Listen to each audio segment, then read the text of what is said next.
আমি এই লকেটটা পইরা ভিডিও বানাবার পর থেকে মানে তোমরা সবাই এত বেশি আগ্রহ জাগাইছো যে দিদি তোমার লকেটটা এত সুন্দর একবার আমরারে ফটো তুলা দেখাও। তো সবাইরে তো পার্সোনালি ডিএম করা সম্ভব না।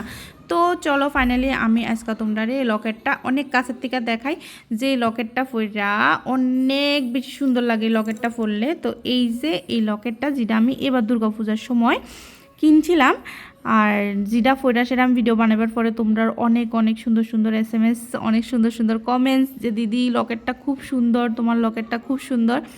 আর অনেকে কইছে যে ছবি তুলে ফাটাতাম কত গ্রাম কি আসে বিষয়। তো সবাইরে তো আমি ছবি তুলে ফাটাতে পারতাছি না, তো এই লিগে আমি ভিডিও করে তোমরা দেখাই দিতেছি যে লকেটটা কত সুন্দর, যেটা আমি শ্যামসুন্দর থেকে কিনছিলাম। আর এটা 3 গ্রামের মতো আছে। আর এটা মনে হয় পড়ছিল, অ্যাকচুয়ালি আমি দামটা ভুলে গেছি গা। যদি বিলটা আমি খুঁজে পাই অবশ্যই জানাই দেবো নেক্সট ভিডিওতে। তো চলো টাটা।